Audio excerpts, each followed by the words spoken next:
Hi, I'm Lexi. I'm in the US. I know we weren't scheduled for a video today, but something struck me yesterday and I needed to jump on it. As most of you, or all of you, probably know, unfortunately, Dolly Parton passed yesterday. And like a lot of you, it caught me really off guard. And over the last couple of years, she had been bringing out her own line of foodstuffs, and I'd always meant to do a taste test and never got around to it. And then with her passing, it kind of seemed like now or never. Kind of a way of paying tribute. So I went out and I bought, how many do I even have here? 1, 2, 3, 4. I went out and bought 5 different things. She's got a lot of stuff out, so I tried to get like one thing in every category. And I'm going to go ahead and try them. I'm going to start with her frozen dinner. I didn't even know she made frozen dinners. I was looking for my weekly frozen dinner to put in the freezer just to have something easy, and they had like 4 different ones there. There was a chicken and dumpling and a pot roast, I know, and then this one, which is fried chicken with mac and cheese. And you gotta get the mac and cheese, right? And a good mac and cheese means a lot. This is very hot still. So it's got like a cheese sauce in the bottom, but they put like actual gooey cheese on the top, which is awesome.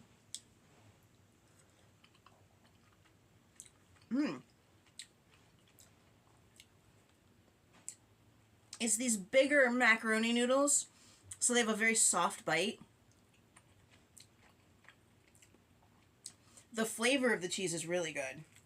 Sorry, I know you can't see it down here on my lap, but it's really hot to be holding like up in my hands. We got the fried chicken.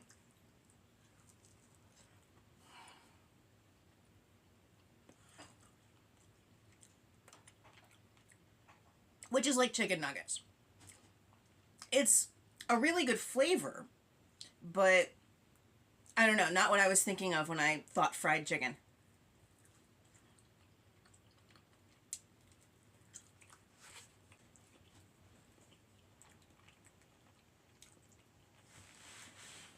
But nuggets still have their place with dinner, right?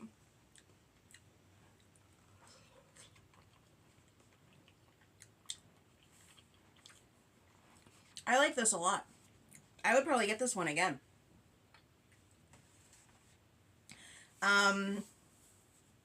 Maybe an 8. Yeah, sounds like an 8. It's pretty good. And now that we started with dinner, I suppose let's rotate backwards to breakfast. I know she's got a biscuit mix out, which honestly is what I was trying to find, but they didn't have it.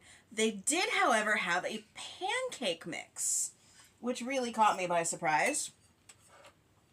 So I've got a couple of pancakes here. I didn't put syrup on them. I grew up eating pancakes with just butter, so that's kind of my default, honestly. But by all means, if you like syrup, you do you.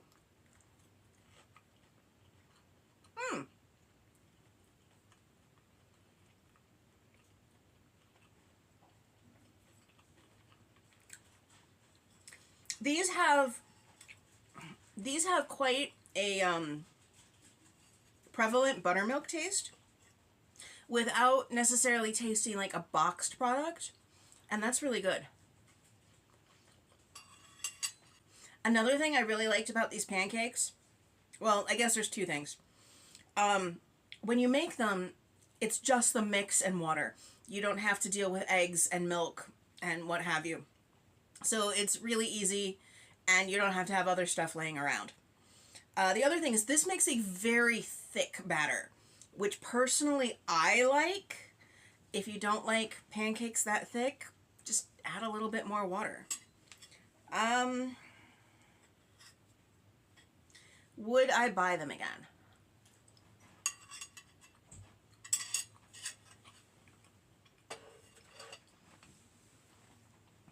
If I was buying pancake mix, yeah, I'd probably buy them again. I usually make my pancakes just from scratch, but sometimes you're just not up for all that. So 7? Yeah, I'll give those a 7. They're not real sweet, where I think my normal pancakes are a little bit sweeter. And then the first kind of food stuff she started bringing out was baked goods. That just fits the brand somehow. So she's got some cookies, she's got several cakes, she's got some brownies, and then she's got some frozen baked goods. But let's start with the chocolate chip cookie, because it's a chocolate chip cookie, right? Again, if you're gonna make a good something, you're gonna start with the basics, like the mac and cheese or a chocolate chip cookie.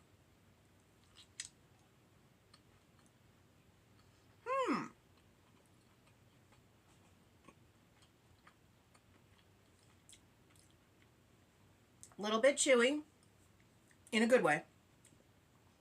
The chocolate is well balanced, not too much of it, not enough of it.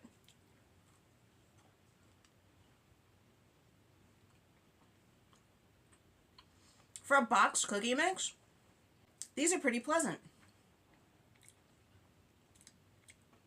Yeah. Where am I gonna put that?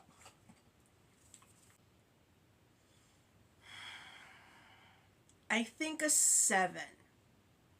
I do think I would probably still lean towards getting like the refrigerated cookie dough if I wasn't gonna just make my own cookies. But if you needed a dry box cookie mix for some reason, specifically, that's a good choice. That's better than honestly, it's better than I thought it would be.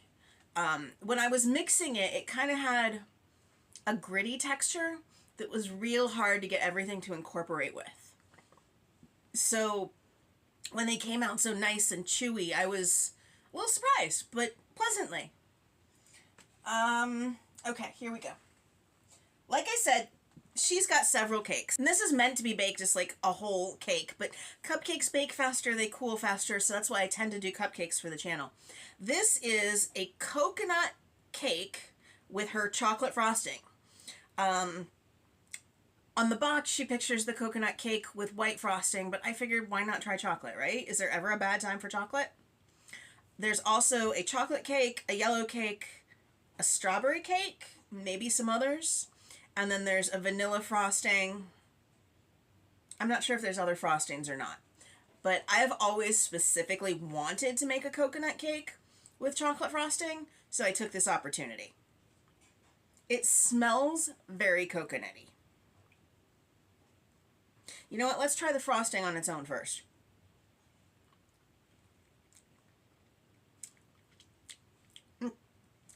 For a like a tub of frosting, again, that's very good. Solid, strong chocolate flavor. You know you're eating chocolate.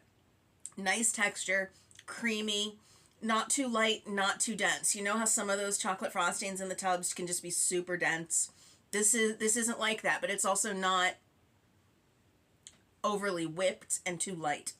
It's the perfect balance, really, for the frosting. Okay. Cupcake. We tried the frosting on its own. We should try the cake on its own.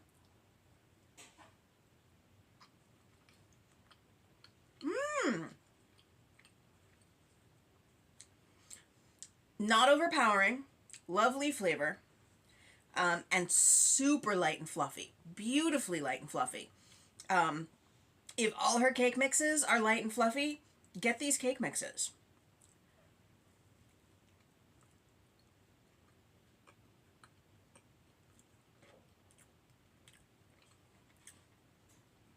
That makes for a wonderfully pleasant bite. Just the texture's lovely. I will say that the frosting, and this was my choice, the chocolate frosting overpowers the coconut a bit.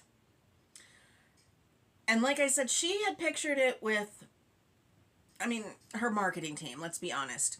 But it was pictured with a white frosting. But I like chocolate. It's good. I like it. The chocolate frosting is probably not the best choice for the coconut cake. But that's not going to stop me.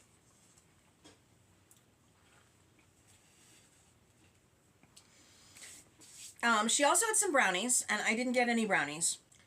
But she's got some frozen desserts. There were these like custard cups reminiscent of banana pudding. There was also a whipped cheesecake, which whipped cheesecakes are personally just not my thing. And then this is the one product of hers I had previously tried, was a chocolate pie. And this thing is dangerous. I didn't get it today. But it's not like a light and creamy chocolate pie. It's dense and decadent and beautiful. But the one I got today was the peach cobbler. Now I may have over caramelized the top just a hair, but I don't think it's burned. And this is advertised as having a biscuit top, so does that mean that this is the same as the biscuit mixes?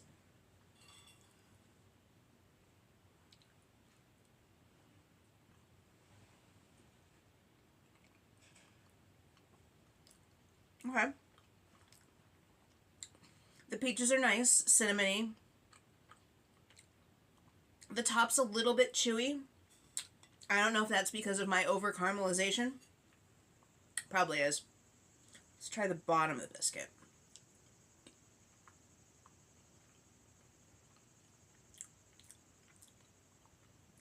It's not super sweet.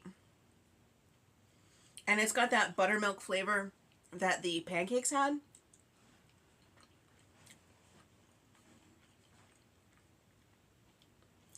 If you like a buttermilk flavor in your cobbler, you'd probably like this. But this is probably... yeah, this is my least favorite of the items. And there's not a ton of fruit on the bottom either. The biscuit's pretty thick for how much fruit's on the bottom.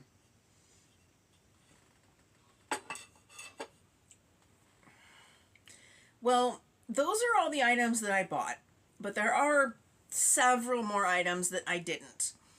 So if you want to do your own Dolly Parton taste test, there's lots of things out there. This was just my way of kind of memorializing somebody who took center stage on the music scene for so long. And she's done so much in the world, and I think she was a truly good person. And one of the things that Dolly Parton was known for, but not necessarily everybody knows this. And this one, as an author, did you know I'm an author? As an author, this just makes my heart happy. She was responsible for Dolly Parton's Imagination Library, where anyone, regardless of income or anything, could sign up for your child to, from age birth to age 5, to receive a free book every month until they turned 5. And there was no cost to parents, there was no cost to anyone for this. And kids need books, and stories are a beautiful thing. And even though I was never a part of it, the fact that it existed made my heart very happy. So if you're trying to think of maybe something to do on your own, consider giving a donation to the Imagination Library and helping provide kids with some books and some stories and keeping her legacy alive. But that's all I've got for today. So if you enjoyed the video, if you could give it a thumbs up and subscribe if you haven't already, I'd really appreciate it. And as always, I'll see you next time. Bye!